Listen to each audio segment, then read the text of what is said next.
So, hi guys, welcome back to my channel.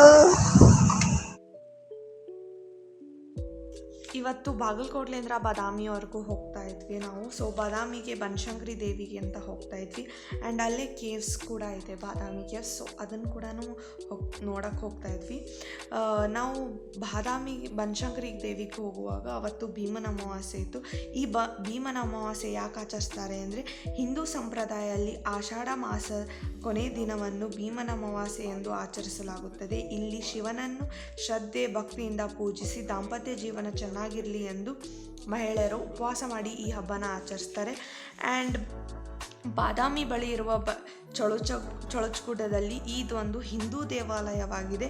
ಇದು ಅರಣ್ಯದಲ್ಲಿ ನೆಲೆಸಿರೋ ಕಾರಣದಿಂದ ಇದನ್ನು ಶಾಕಾಂಬರಿ ಬನಶಂಕರಿ ಅಥವಾ ವನಶಂಕರಿ ಅಂತಲೂ ಕರೆಯಲಾಗುತ್ತದೆ. ಚಾಲುಕ್ಯರ ಆಳ್ವಿಕೆ ಮುಂಚೆ ಮೂಲ ದೇವಾಲಯವಾಗಿ ಅಸ್ತಿತ್ವದಲ್ಲಿ ಇತ್ತು ಅಂತ ಹೇಳಲಾಗಿದೆ. ಮತ್ತು ಚಾಲುಕ್ಯರು ಇದನ್ನು ಶಕ್ತಿ ಸ್ವರೂಪೆ ದೇವಿ ಅಂತೇಳಿನೂ ಈ ದೇವಿಗೆ ಪೂಜೆ ಮಾಡ್ತಾಯಿದ್ರು ಅವರು. ಭಾರತದಲ್ಲಿರುವ ಶಕ್ತಿಪೀಠಗಳಾದ ಬಾದಾಮಿ ಬನಶಂಕರಿ ದೇವಿ ಕ್ಷೇತ್ರವೂ ಒಂದಾಗಿದೆ. ಬನಶಂಕರಿ ದೇವಿ ಜಾತ್ರೆ 1 ತಿಂಗಳ ಕಾಲದವರೆಗೂ ನಡೆಯುತ್ತದೆ. ಉತ್ತರ ಕರ್ನಾಟಕದ ಒಂದು ಪ್ರಸಿದ್ಧ ಜಾತ್ರೆಯಾಗಿದೆ ಇದು. ಇನ್ನು ಈ ದೇವಿಗೆ ಪ್ರತಿನಿತ್ಯ ವಿಶೇಷ ಪೂಜೆ ಅಭಿಷೇಕ ನಡೆಯಲಾಗಿದೆ. ಆ್ಯಂಡ್ ಈಗ ನಾವು ಚಾಲುಕ್ಯರ ಆಳಿದ ಅವ್ರು ಕಟ್ಟಿಸಿರೋ ಒಂದಿಷ್ಟು ಗುಹೆಗಳ ಬಗ್ಗೆ ಒಂದಿಷ್ಟು ಇನ್ಫಾರ್ಮೇಷನ್ನ ನಾನು ಕೊಡ್ತಾ ಹೋಗ್ತೀನಿ. ಆ್ಯಂಡ್ ಈ ನಗರವನ್ನು ಒಂದು ಕಾಲದಲ್ಲಿ ಬಾದಾಮಿ ಚಾಲುಕ್ಯರ ರಾಜಧಾನಿಯಾಗಿತ್ತು. ವಾತಾಪಿ ಎಂದು ಕರೆಯಲ್ಪಡುತ್ತಿತ್ತು. 2 ಶತಮಾನಗಳಿಗಿಂತಲೂ ಹೆಚ್ಚು ಕಾಲ ರಾಜಧಾನಿಯಾಗಿ ಉಳಿದಿತ್ತು. ಪುಲಕೇಶಿ ಮತ್ತು ಅವನ ಮಗನಾದ ಕೀರ್ತಿವರ್ಮನು ಬಾದಾಮಿಯಲ್ಲೇ ಅಡಿಪಾಯ ಹಾಕಿದ್ದರು. ಪುಲಕೇಶಿ ದೇವಾಲಯಗಳನ್ನು ಮಾತ್ರ ಅಲ್ಲದೆ ಕಟ್ಟಡಗಳನ್ನು ನಿರ್ಮಿಸಿದ್ದಾನು ಅಂತಲೂ ಹೇಳ್ತಾರೆ.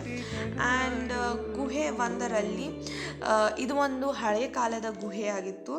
ಆ್ಯಂಡ್ ಹಳೆ ಕಾಲದ ಗುಹೆ ಇದೆ ಇದು. ಆ್ಯಂಡ್ ಇಲ್ಲಿ ನಟರಾಜನ ಸ್ವರೂಪದಲ್ಲಿರೋ ಶಿವನಿಗೆ ಈ ದೇವಾಲಯವನ್ನು ಅರ್ಪಿಸಲಾಗಿದೆ. ಆ್ಯಂಡ್ 2ನೇ ಗುಹೆ, ಇದು ತುಂಬಾ ಚಿಕ್ಕದಾಗಿರೋ ಗುಹೆ. ಆ್ಯಂಡ್ 64 ಮೆಟ್ಟಿಲುಗಳನ್ನು ಏರುವ ಮೂಲಕ ತಲುಪಲಾಗಿದೆ. ಈ ದೇವಾಲಯವು ತ್ರಿವಿಕ್ರಮ ರೂಪದಲ್ಲಿ ಕಾಣಿಸಿಕೊಳ್ಳುವ ವಿಷ್ಣುವಿನಿಗೆ ಸಮರ್ಪಣೆಯಾಗಿದೆ ಇದು.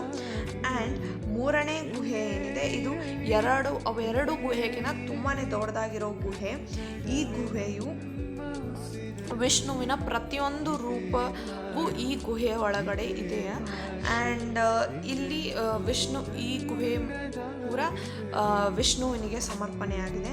ಆ್ಯಂಡ್ 4ನೇ ಗುಹೆ ಬಂದ್ಬಿಟ್ಟು ಜೈನ್ ಧರ್ಮಕ್ಕೆ ಸಮರ್ಪಣೆಯಾಗಿದೆ. ಆ್ಯಂಡ್ ಭೂತನಾಥ್ ದೇವಾಲಯ ಗುಂಪು ಮುಖವಾಗಿದೆ. 2 ದೇವಾಲಯಗಳನ್ನು ಒಳಗೊಂಡಿದೆ. ಶಿವ ರೂಪದಲ್ಲಿ ಭೂತನಾಥ್ ದೆವ್ವ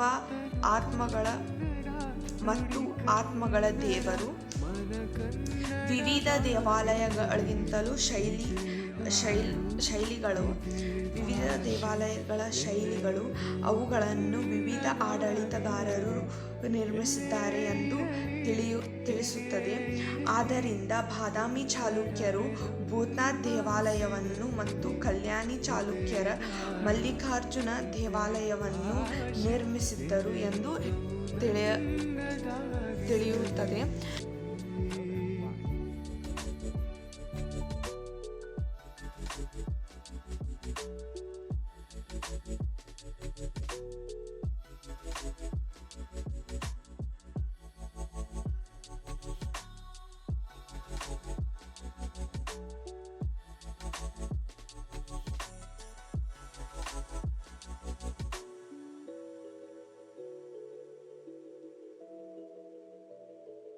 ಆ್ಯಂಡ್ ಭೂತನಾಥ್ ಟೆಂಪಲ್ ನೋಡಿಕೊಂಡು ನಾವು ಮ್ಯೂಸಿಯಮ್ಗೆ ಹೋದ್ವಿ. ಬಟ್ ಮ್ಯೂಸಿಯಮ್ಮಲ್ಲಿ ಒಳಗಡೆ ವಿಡಿಯೋ ಕ್ಯಾಪ್ಚರ್ ಮಾಡೋಕ್ಕೆ ಪರ್ಮಿಷನ್ ಇರಲಿಲ್ಲ. ಅಲ್ಲಿಂದ ಸಾನ್ವಿ ಬೇಕ್ರಿಗೆ ಹೋದ್ವಿ.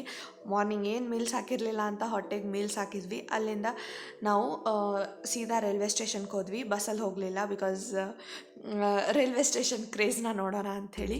And actually half an hour train ಲೇಟಾಗಿ ಬಂತು. ಆ್ಯಂಡ್ ಅಲ್ಲಿಂದ ಆ್ಯಕ್ಚುಲಿ ಅಲ್ಲಿ ಬಾದಾಮಿ ರೈಲ್ವೆ ಸ್ಟೇಷನ್ ಕನ್ಸ್ಟ್ರಕ್ಷನ್ ನಡೀತಾ ಇತ್ತು. ಆ್ಯಂಡ್ ಹಾಫ್ ಆ್ಯನ್ ಅವರ್ ಲೇಟಾಗಿ literally 5:30 V reached Bagalkot. And this was my Bhimana Amavasya day, I can say, and we literally enjoyed it. Thank you for watching.